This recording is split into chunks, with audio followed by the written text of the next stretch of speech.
مقبولیت میں اور طاقت میں اضافہ کرے گا. پولیٹیکل ورکر ہیں اور جس پارٹی میں بھی رہے اس میں بھی میں سمجھتا ہوں بے باکی سے کچھ بیان کرتے رہے ہوں گے، اور ہم بھی چاہتے ہیں کہ ایسے اور بھی ایلیمنٹ آ جائیں. پولیٹیکل ورکر ہمیں چاہیے اور ہم اللہ کرے گا ان کے ساتھ مل جل کر کام کرنے کی کوشش کریں گے. اور آپ سے تو نہ کہنا ہوں نا صحیح، آپ اپنی آپ کریں، آپ کریں سب کی نمائندگی. باقی رہی بات ہماری سیاست کی، اور مجھے بہت افسوس ہو رہا ہے کہ باتیں شروع ہو گئی ہیں کرنے الیکشن کو پوسٹ پون کرنے کی. اس نے پہل تو کی ہے مولانا فضل الرحمان صاحب نے. ان کو امن امان کا خدشہ ہے. پاکستان تو ایسے خدشات سے ہمیشہ دوچار رہا ہے.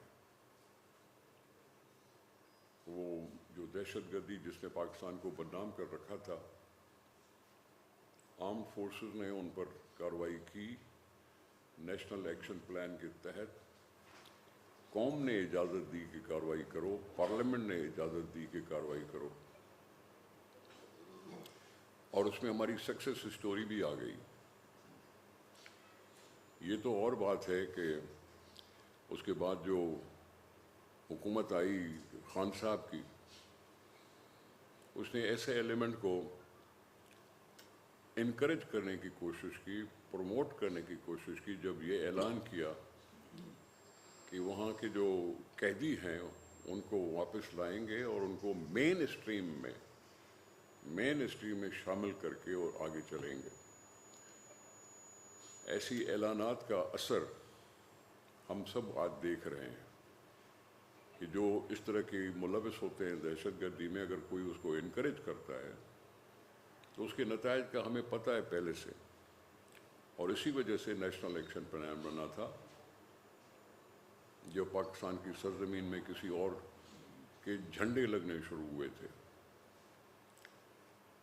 لیکن خیر، عمران خان صاحب کی بات کا کیا کہوں کہ وہ اکثر بھونچال پیدا کرنے کے ماہر لگتے ہیں، اور پاکستان کو کسی صورتحال سے دوچار ہونا پڑا ہے. لیکن آپ کو اور ہم سب کو افواج پاکستان کی اس طاقت پر بھروسہ ہے کہ ان چیزوں کو کنٹرول کر سکتی ہے، جبکہ پہلے بھی کیا تھا. لیکن اس کے باوجود یہ کہنا کہ جی کچھ دن پیچھے ہو سکتی ہے الیکشن، تو ایکچولی مولانا فضل الرحمان صاحب سپریم کورٹ کی حد تک کر رہے ہیں. سپریم کورٹ کی جو حیثیت ہے اس کو مشکوک بنانے کی کوشش ہے. میں سمجھتا ہوں اس سے زیادہ سپریم کورٹ کو چیلنج کرنے کا کیا ہوتا ہے کہ 8 فروری کا اعلان ہوا، سپریم کورٹ نے کچھ گارنٹیز لکھوا کے لیں، اور 8 فروری کی تاریخ کو نہ چینج کرنے والے وعدے بھی لیے گئے. اب ایک پولیٹیکل پارٹی کا لیڈر اس طرح سے باتیں کر کے وہ نہ آئین کا اور نہ سپریم کورٹ کا خیال رکھ رہا ہے. اب سپریم کورٹ اپنے ہی اعلان پر کیا کرے گی؟ اعلان مجھے تو امید ہے کہ چیف جسٹس صاحب اپنی بات پہ اڑے رہیں گے. میں نہیں سمجھتا کہ پیپلز پارٹی تاخیر کی حمایت کرے گی. ہم وہ واحد پارٹی ہیں جو اس وقت تک الیکشن مانگ رہے ہیں. یہ الیکشن مانگ رہے ہیں قوم کے لیے، یہ پیپلز پارٹی کے لیے نہیں ہے. ساری قوم جو اس وقت ان سے پاکستان چھینا ہوا ہے، جب ان کی عمل درآمد نہیں ہے، عمل دخل اندازی نہیں ہے، فیصلوں میں نہیں ہے، تو اس وقت پاکستان کو میں سمجھتا ہوں چھینا گیا ہے، اور یہ قوم کے پاس نہیں رہا، قوم کے پاس نہیں ہے. یہ بات آئین کے بھی خلاف ہے. ہم نے وہ سب کچھ کرنے دیا